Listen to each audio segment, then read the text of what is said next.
Standard 6, subject mathematics, chapter number 1, basic concept in geometry. Basic म्हणजे मूलभूत, concept संबोध in geometry. Geometry म्हणजे भूमिती. Geometry is the part of mathematics. भूमिती हा गणिताचा एक भाग आहे. यामध्ये आपण डिफरंट शेप्स यांचा अभ्यास यामध्ये करणार आहोत. इयत्ता 9वी 10वीला जॉमेट्री हा स्पेशल एक सब्जेक्ट असतो आणि त्यासाठी आवश्यक असणारी बेसिक माहिती आपण या पाठामध्ये अभ्यासणार आहोत. आपल्या पहिल्या पाठाचे नाव आहे बेसिक कन्सेप्ट इन जॉमेट्री. भूमितीतील काही मूलभूत संबोध यांची माहिती आपण अभ्यासणार आहोत. फर्स्टली स्टुडंट्स, पेज नंबर 1 वर लेट्स डिस्कस. आपल्याला एक ऍक्टिव्हिटी दिलेली आहे. सगळ्यांनी पुस्तकामध्ये ते पाहायचं आहे आणि त्या ऍक्टिव्हिटी मध्ये दिलेले क्वेश्चन आणि आन्सर यावर आपण सर्वप्रथम चर्चा करून घेणार आहोत. Complete the rangoli, then have a class discussion with the help of the following questions. सर्वप्रथम मुलांनी या चित्रामध्ये जी रांगोळी दिलेली आहे ती रांगोळी तुम्ही दिल्याप्रमाणे कंप्लीट करण्याचा प्रयत्न करायचा आहे आणि त्यानंतर आपण या प्रश्नांच्या मदतीने चर्चा करून आणणार आहोत. First questions: What kind of surface do you need for making a rangoli? रांगोळी काढण्यासाठी आपल्याला कशा प्रकारचा पृष्ठभाग हवा असतो? तर मुलांनो, रांगोळी काढण्यासाठी आपल्याला प्लेन सरफेसची आवश्यकता असते. सपाट पृष्ठभागावर आपल्याला रांगोळी चांगली काढता येते. Second questions: How do you start making a rangoli? आपण रांगोळी काढण्याची सुरुवात कशी करतो? आता रांगोळी जेव्हा आपल्याला काढायची असेल, आपण मधून रांगोळी काढायला सुरुवात करत नाही, तर त्याच्या कॉर्नर पासून आपण रांगोळी काढायला सुरुवात करत असतो. Question number 3, what did you do in order to complete the rangoli? रांगोळी काढण्यासाठी तुम्ही काय केले? रांगोळी काढण्यासाठी आपण डिफरंट शेप्सच्या मदतीने रंगोली कंप्लीट केली. Name the different shapes you see in the rangoli. या रांगोळीमध्ये तुम्हाला कोणकोणते वेगवेगळे शेप्स पाहायला मिळत आहेत? तर रांगोळीमध्ये मुलांनो आपल्याला स्क्वेअर, रेक्टँगल, ट्रायंगल, लाईन असे डिफरंट शेप्स आपल्याला या रांगोळीमध्ये पाहायला मिळत आहेत. Would it be possible to make a rangoli on a scooter or an elephant's back? मुलांनो, वुड इट पॉसिबल हे आपल्याला शक्य आहे का? To make a rangoli on a scooter or on an elephant's back? आपल्याला स्कूटरवर किंवा हत्तीच्या पाठीवर अशी रांगोळी काढता येईल का? No, it is not possible. हे आपल्याला शक्य नाही. का शक्य नाही? कारण की आपल्याला ओबड असणाऱ्या जमिनीवर पृष्ठभागावर रांगोळी काढता येत नाही. प्लेन सरफेस असेल तर आपण त्यावर चांगल्या प्रकारे रांगोळी काढू शकतो. When making a rangoli on a paper, what do you use to make the dots? मुलांनो, ज्या वेळेला आपण रांगोळी कागदावर काढत असतो, ते कागदावर रांगोळी काढत असताना when making a rangoli on a paper, जेव्हा आपण कागदावर रांगोळी काढतो, what do you use? आपण कशाचा वापर करतो? to make the dots. आपल्याला डॉट्स काढायचे असतील तर त्यासाठी आपण कशाचा वापर करतो? ऑब्वियसली जेव्हा आपण पेपरवर रंगोली ड्रॉ करत असतो त्यासाठी लागणारे डॉट्स हे आपण पेन्सिल असेल किंवा पेन असेल यांच्या टोकाच्या मदतीने काढत असतो. तर मुलांनो, आता आपण या चॅप्टर मध्ये बेसिक कन्सेप्ट इन जॉमेट्री भूमितीतील काही मूलभूत संबोधांमध्ये आपण काही संबोध अभ्यासणार आहोत. सर्वप्रथम आपण जॉमेट्रीतला पहिली कन्सेप्ट अभ्यासणार आहोत, ती म्हणजे point. Start. Today we have learned first basic concept in geometry. Its name is point. Point is shown by a tiny dot. Points म्हणजे बिंदू. बिंदू हा आपण लहान ठिपक्याने दर्शवत असतो. We can use a pen or pencil, a sharp pencil to make the dots. जेव्हा आपल्याला हे डॉट्स कागदावर दाखवायचे असेल त्यावेळेला आपण पेन और पेन्सिलचा यूज करून हे डॉट्स आपण दाखवू शकत असतो. The dots in the rangoli are the symbols for point. आपण रांगोळीमध्ये काढलेले जे डॉट्स होते ते dots is the symbol of points. ते ठिपके म्हणजेच बिंदूंची प्रतीके होय. A points can be given a name. आपण या बिंदूंना नाव देऊ शकतो. Capital letters of the alphabet are used to name the point. अशा या बिंदूंना नाव देण्यासाठी इंग्रजीतील कॅपिटल अल्फाबेट्सचा यूज केला जातो. For example point X, point Y, point Z. अशा प्रकारे या पॉइंट्सला कॅपिटल अल्फाबेट्सचा यूज करून आपण यांना नाव देऊ शकत असतो. द पॉइंट, आता यांचं रीडिंग अशा प्रकारे करतात मुलांना, point X, point Y, point Z, अशा प्रकारे याचं रीडिंग हे केलं जात असतं. हे लक्षात ठेवायचं आहे की पॉइंट्सला नाव देताना कॅपिटल अल्फाबेट्सचाच यूज करायचा असतो. पॉइंट्सचा यूज कुठे कुठे होतो, तर ज्या वेळेला आपण रांगोळी काढतो त्या ठिकाणी, तुम्ही भूगोलाचा नकाशा पाहिला असेल, त्या भूगोलाच्या नकाशामध्ये एखादी माहिती दर्शवण्यासाठी सुद्धा अशा प्रकारे पॉइंट्सचा यूज करून ती माहिती दर्शवली जात असते. A point determine a location. आपल्याला एखादं लोकेशन दाखवायचं असेल, उदाहरणार्थ आताच आपण पाहिलं भूगोलामध्ये एखादं ठिकाण जर आपल्याला दर्शवायचं असेल ते पॉइंटच्या मदतीने दर्शवलं जात असतं. A point determine location. आपल्याला एखादं लोकेशन डिटरमाइन करण्यासाठी, दाखवण्यासाठी पॉइंट्सचा यूज होत असतो. Second, a point does not have any size. पॉइंटला कोणत्याही प्रकारचा आकार नसतो. Third, point do not have length, breadth and height. पॉइंटला कोणत्याही प्रकारची लांबी, रुंदी आणि उंची हे काही नसतं. अशा प्रकारे मुलांनो आपण पहिली कन्सेप्ट पॉइंट याचा अभ्यास केलेला आहे. तुम्ही पॉइंट्सचा वापर अजून कुठे कुठे केला जातो याची 5 उदाहरणे तुम्ही सांगायची, लिहून ठेवायची. धन्यवाद. We have learned setting basic concept, line segments and line. Take 2 points on the sheet of paper. Point P, point Q. Take any 2 points on the sheet of paper. कागदावर तुम्ही कोणतेही कुठेही 2 बिंदू घ्या and join them using a ruler. आणि पट्टीच्या मदतीने ते 2 पॉइंट आपल्याला जॉईन करायचे.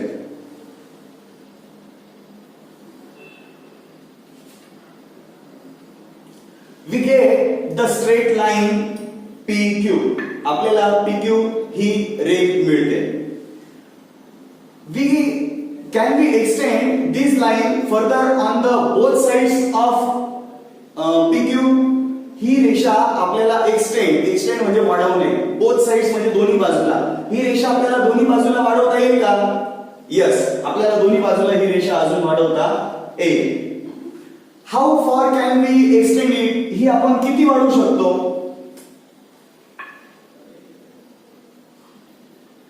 या ठिकाणी जेवढी फळाची लांब, जोपर्यंत फळ आहे तोपर्यंत फळाच्या कणापर्यंत ही रेष आपण वाढवू शकतो.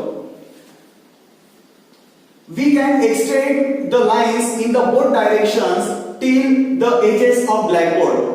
ही रेषा आपण फळांच्या ज्या दोन्ही बाजूला ज्या कडा आहेत, जोपर्यंत कडा आहे तोपर्यंत आपण ही लाईन एक्सटेंड करू शकत असतो. If the paper is very big, the line can be very long too. जर या ठिकाणी हा ब्लॅकबोर्ड अजून लॉंग असेल, अजून मोठा असेल, तर ही लाईन आपण अजून मोठी काढू शकत होतो. How long would the lines be on a playing field? आपण ही रेषा खेळाच्या मैदानावर किती मोठी काढू शकतो? जेवढं मोठं खेळाचं मैदान असेल तेवढी मोठी आपण लाईन ही काढू शकत असतो. तर मुलांनो, ही लांबी जेवढा फळा आहे तेवढा, हाच फळा जर मोठा असेल तर ही लांबी अजून वाढू शकत होतं. जर खेळाच्या मैदानावरच ही लांबी ही रेघ काढायची असेल, लाईन आपल्याला ड्रॉ करायची असेल, तर ते प्लेग्राऊंड जेवढं मोठं असेल तेवढी मोठी लाईन आपण ड्रॉ करू शकत असतो. Let's imagine that we can extend this line for ever without any limits on the both sides. असं आपण कल्पना करूया की ही रेषा आपण दोन्ही बाजूला अमर्याद वाढवू शकत असतो. असं आपण एक इमॅजिन करूया. मग हे दाखवायचं कसं की ही लाईन आहे आणि ही आपण किती एक्सटेंड करू शकतो हे शो करण्यासाठी, to show the extended line, म्हणजे दोन्ही बाजूला आपण ती लाईन एक्सटेंड करू शकत असतो, हे शो करण्यासाठी, हे दर्शवण्यासाठी, हे दाखवण्यासाठी, to show this extended line, ही वाढणारी रेषा दर्शवण्यासाठी we use arrow heads at the both ends of the line. आपण या लाईनच्या both ends, both म्हणजे दोन्ही, ends म्हणजे टोकांना, दोन्ही टोकांना अशा arrow heads चा यूज करून आपण ते शो करू शकत बाजूंना एरो हेडच्या मदतीने आपण हे दर्शवू शकत असतो। याचा अर्थ असा होतो की लाईन PQ ही लाईन आहे। लाईन म्हणजे काय, ती दोन्ही बाजूला एक्सटेंड होत असते, असं हे आपण दर्शवू शकत असतो। In mathematics when we say line, जेव्हा आपण गणिती भाषेमध्ये रेषा म्हणतो, we means straight line, means straight line, सरळ रेषा होय। लाईन बद्दल लक्षात ठेवायच्या बाबी, लाईन्सला एंड पॉइंट्स म्हणजे अंतिम बिंदू नसतात, अंत्यबिंदू नसतात। And second thing, line extend both direction, दोन्ही बाजूला ती अमर्यादित असते, त्याला अंत्यबिंदू नसतात। आता आपण पुढचा मुद्दा अभ्यासणार आहोत की लाईन्सचं रीडिंग कसं करायचं, त्याचं नाव कसं लिहायचं। दुसरी गोष्ट लक्षात ठेवायची आहे की लाईन्सला एरो जवळ 2 पॉइंट्स घ्यायचे आणि त्याला नाव द्यायचं असतं। त्याचं रीडिंग करत असताना या लाईनीचं रीडिंग आपण लाईन PQ याप्रमाणे करू शकत असतो। हे नाव देत असताना आपल्याला कॅपिटल अल्फाबेट्सचाच यूज करायचा आहे। सेकंड एक्झाम्पल आपण पाहूया। आपण या ठिकाणी एक लाईन ड्रॉ केली, लाईन दर्शवण्यासाठी, शो करण्यासाठी त्याला एरो हेड्स असावे लागतात। हे एरो हेड असतील तरच याचा अर्थ होतो की ती दोघी बाजूला अमर्यादित आहे, दोघी बाजूला ती आपण वाढवू शकतो, असा एरो हेड वरून आपल्याला ते दर्शवता येत असतं। आता या लाईनला आपल्याला नाव द्यायचंय, मग ते कसं द्यायचं, तर या एरो हेड जवळ आपण पॉइंट्स घ्यायचा, दोघं एरो हेड जवळ पॉइंट्स घेऊन त्याला इंग्रजी कॅपिटल अल्फाबेट्सचा यूज करून आपण त्याला नाव देऊ शकत असतो। फॉर एक्झाम्पल X Y, अशा या कॅपिटल अल्फाबेट्सच्याच मदतीने आपण लाईनला नाव देऊ शकत असतो। याचं रीडिंग आपण करू शकतो लाईन XY किंवा लाईन YX असंही आपण याचं रीडिंग करू शकत असतो। आता लाईनला आपण सिंगल नाव सुद्धा देऊ शकत असतो, परंतु हे सिंगल नाव देत असताना लाईनला स्मॉल अल्फाबेट्सच्या मदतीने त्याला नाव द्यायचं असतं। For example N, for example N। मग आता याचं रीडिंग कसं करायचं, लाईन PQ और लाईन QP और लाईन M, रेषा PQ किंवा रेषा QP किंवा रेषा M या प्रकारे याचं वाचन हे केलं जात असतं। सेकंड एक्झाम्पल मध्ये आपण पाहूया, लाईन XY और लाईन YX और लाईन M। बघा मुलांनो, या ठिकाणी रेषेचं वाचन कशा प्रकारे करायचं असतं, लाईन म्हणजे रेषा, रेषा XY और रेषा YX किंवा रेषा M या प्रकारे रेषेचं वाचन हे केलं जात असतं। आता आपण पुढचा मुद्दा अभ्यासणार आहोत, ते म्हणजे line segment. Students, we have learned next basic concepts. Its name is line segments. Line segments means रेषाखंड। आताच आपण रेषा म्हणजे काय हे अभ्यासलं आणि खंड म्हणजे तुकडा, त्या रेषेचा काही भाग। फॉर एक्झाम्पल, आपण फर्स्ट एक्झाम्पल मध्ये सर्वप्रथम PQ ड्रॉ केला आणि तो एक्सटेंड करण्यासाठी त्याला एरो हेड्स काढले आपण लाईन मध्ये।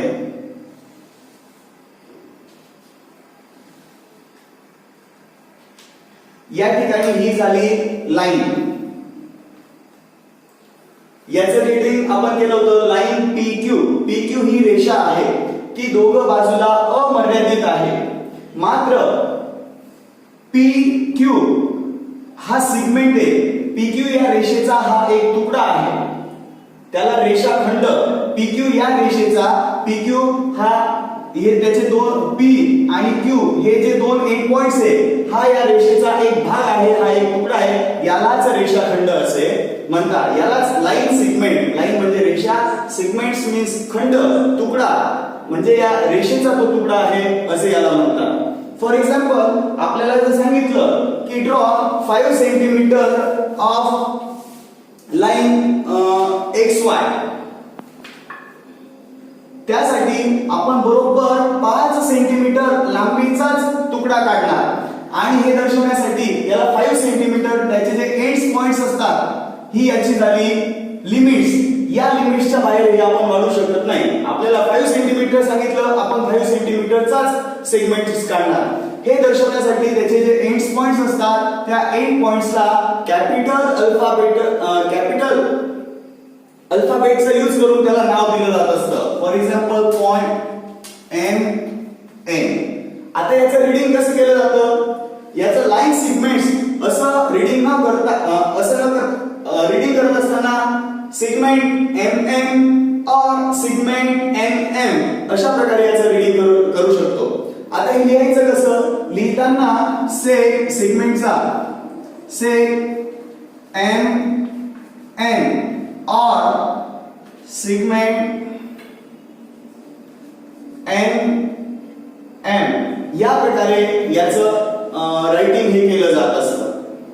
A line segment has 2 points showing its limits. मुलांनो, a line segment जो रेषाखंड असतो has 2 points, त्याचे जे 2 बिंदू असतात showing ते दर्शवतात its limits, त्याची मर्यादा ते दर्शवतात. त्याचे ते एंड पॉइंट्स ही त्याची मर्यादा दर्शवतात. They are called end points. त्यांना त्यांचे एंड पॉइंट्स म्हणजेच अंत्यबिंदू असे म्हणतात. Look at the pictures. What do you see? The rays starting from the sun go to forward in one direction. मुलांनो, या चित्रामध्ये आपण सूर्याची किरणं जर पाहिली, ती सूर्याची किरणं ही एकाच दिशेला पुढे पुढे सरकत असताना आपल्याला पाहायला मिळतात. Second pictures, what do you see? आपल्याला काय दिसतंय की ही टॉर्च आहे आणि light rays from the torch start from a point, या बिंदूपासून त्या स्टार्चचे जे रेज आहे, त्या बॅटरीचा जो प्रकाश आहे तो एका पॉइंट पासून हा go to continuously in one direction, तो एकाच दिशेला पुढे पुढे जाताना आपल्याला पाहायला मिळतोय. म्हणजे या ठिकाणी एक गोष्ट आपण लक्षात ठेवायची आहे की हे जे रेज आहे या ठिकाणी पण स्टारचे रेज आहे ते वन डायरेक्शन मध्ये कंटिन्युअसली फॉरवर्ड पुढच्या बाजूला आपल्याला पाहताना मिळत आहे. तसंच सनरेज, सूर्याची जी किरणं असतात ती पण एकाच दिशेला पुढे पुढे सरकत असतात.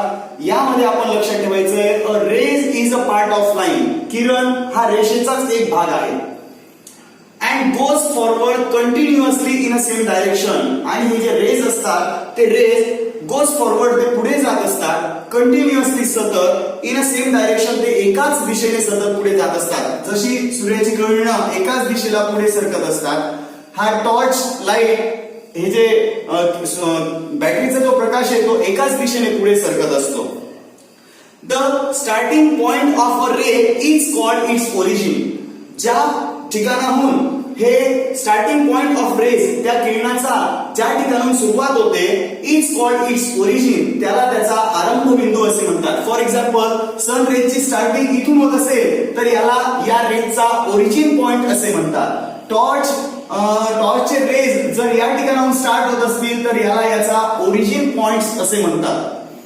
Second, an arrowhead is drawn to show that rays is infinite in one direction. An arrowhead, बाण is drawn, बाण हे काढले जात असतात to show that ray is infinite in one direction. एका बाजूला ते अमर्याद असतात हे दाखवण्यासाठी त्या ठिकाणी arrowheads हे काढलेले असतात. म्हणजे वन साइडला त्याचं एंड पॉइंट्स असतं आणि सेकंड साइडला ती इन्फिनाइट आहे हे दर्शवण्यासाठी, हे शो करण्यासाठी एरोहेडचा यूज केला जात असतो. या रेजचा यूज आपल्याला कुठे कुठे पाहायला मिळतो तर बऱ्याचदा आपल्या रस्त्याने जात असताना रस्त्यावरील मार्ग दर्शवण्यासाठी अशा प्रकारच्या रेजचा सुद्धा यूज केला जात असतो. मग या ठिकाणी हा जो रे आहे हा झाला याचा ओरिजिन पॉइंट म्हणजे आरंभ बिंदू, आणि सेकंड साइडला जो एरोहेड्स दाखवला आहे म्हणजे या बाजूला तो इन्फिनाइट आहे, अमर्यादित आहे, अशा प्रकारे हे दर्शवलं जात असतं. आता रेचं रीडिंग कशा प्रकारे केलं जात असतं,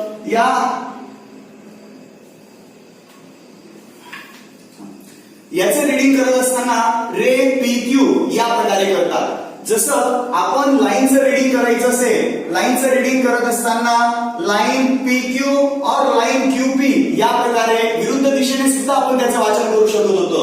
मात्र रेचं वाचन अशा प्रकारे करत नाही.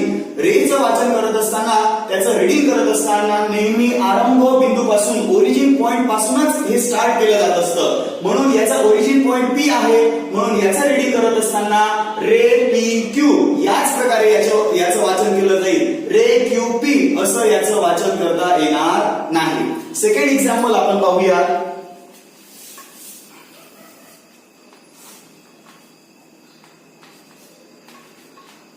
या रेचं वाचन आपण कसं करणार, तर याचा ओरिजिन पॉइंट वाय आहे. वाय हा त्याचा आरंभ बिंदू आहे आणि आरंभ बिंदू पासून याचं वाचन करायचं असतं. म्हणून रे वाय एक्स या प्रकारे याचं वाचन हे केलं जात असतं. रे दाखवण्यासाठी सुद्धा कॅपिटल अल्फाबेट्सचाच यूज केला जात असतो मुलांना. धन्यवाद. Look at your students, observe these figures and identify the figure names and read them or write the name.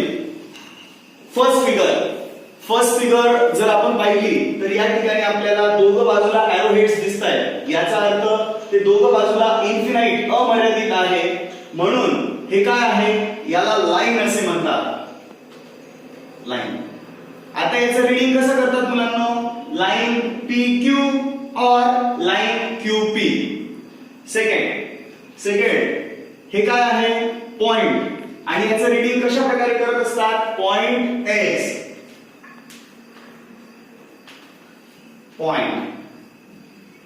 Point X, line P Q और लाइन क्यू पी.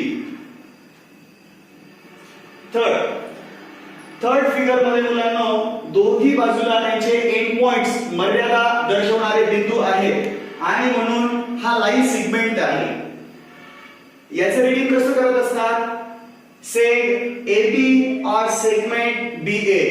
हे लिहत असताना सेग AB और सेग BA. लास्ट फिगर मध्ये one साइडला origin point आहे आणि second साइडला एरो हेड्स दर्शवलेला आहे. ही फिगर रेची आहे आणि याचं रीडिंग करत असताना त्याच्या ओरिजिन पॉइंट पासून स्टार्ट करायचं असतं. मग या रेचं रीडिंग कसं